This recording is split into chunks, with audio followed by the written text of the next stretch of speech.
so I'm late. What's going on, ladies and gentlemen? It's your buddy, 14th Prime, and today, got a little weird news.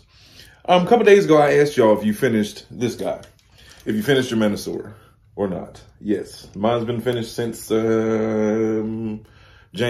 January 2nd was the day I finally got breakdown. I had to go through some hurdles to get him. I probably paid triple for what he is here in the U.S., but I got it from a whole nother country, got it shipped to me. Shout out to you know who you are that sent it to me. But anyway, so apparently there was a review recently, and it showed up on TFW 2005.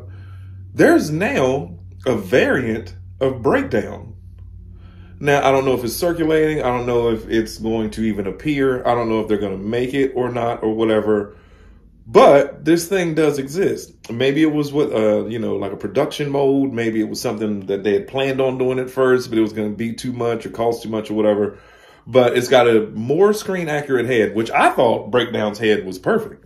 I really have enjoyed this guy. Like, this is probably one of my favorite combiners. Top. I mean, Menasor was always my favorite combiner.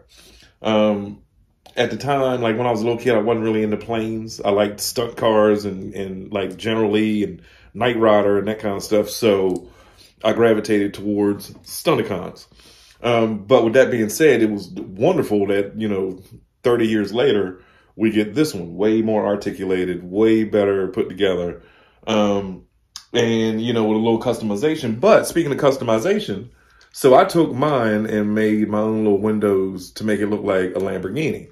This one is colored. The one that I'm about to show you is colored right here. And there's blue paint around the wheels and around the front wheels, which looks, it looks awesome, but I'm just glad I'm not going to buy it because obviously I have breakdown. I've got G2 breakdown from Combiner Wars.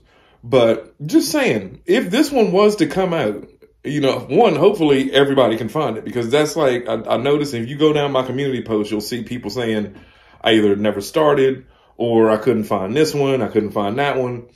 To be honest with you, Breakdown and Dead End are just now showing up in my Walmart. And if I go on my Walmart app, because, like everybody else, we have stuff delivered to us when we don't feel like leaving the house, it's $57.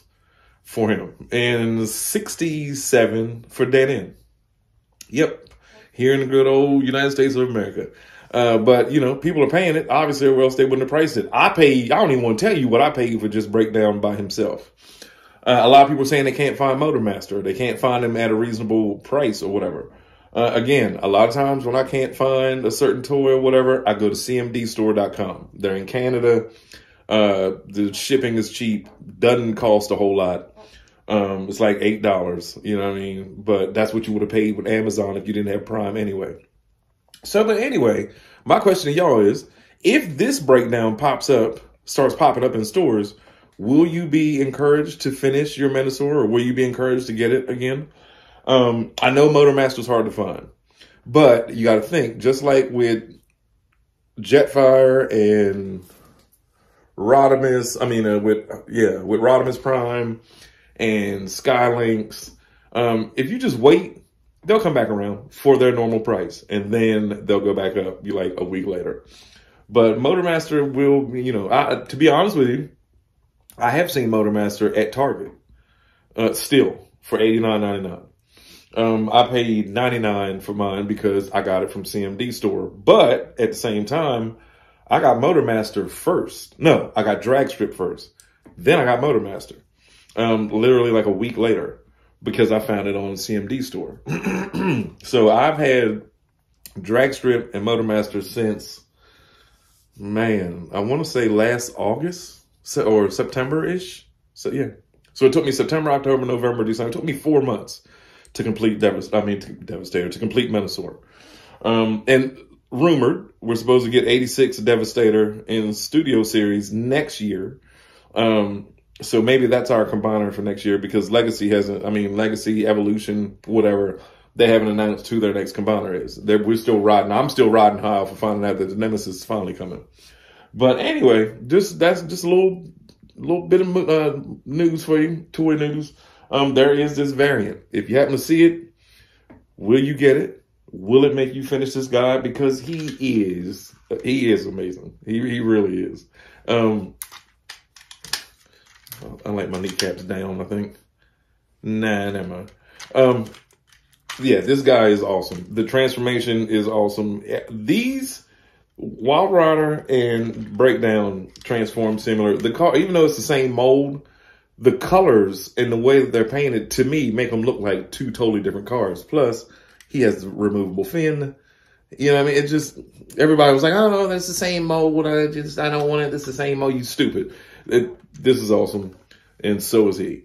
Drag Strip is awesome. Dead End is amazing. I love how they split. Whoops. Let's go ahead and do that right, because it's a lot of people that will comment, your right arm is mistransformed. Oh, well.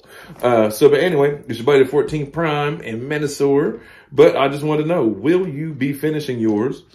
Was it worth it? Do you think it was worth it? I do. I really do.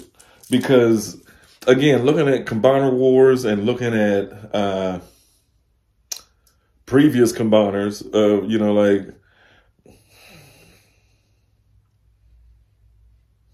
I'm trying to decide if I want to get up and go grab, hold on, stay right there.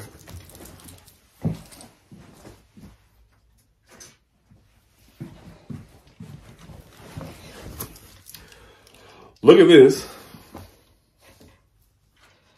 Look at this. You tell me. I mean, he was awesome. That's who we need. We need a Bruticus in the Legacy line. We got enough Autobots. Do Bruticus next, then you can do the Aerobots and Computron and all them if you all do another one. But for me,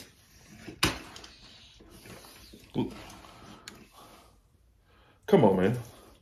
There's no comparison. More of this, please. It's your buddy 14 Prime. Y'all have a wonderful evening.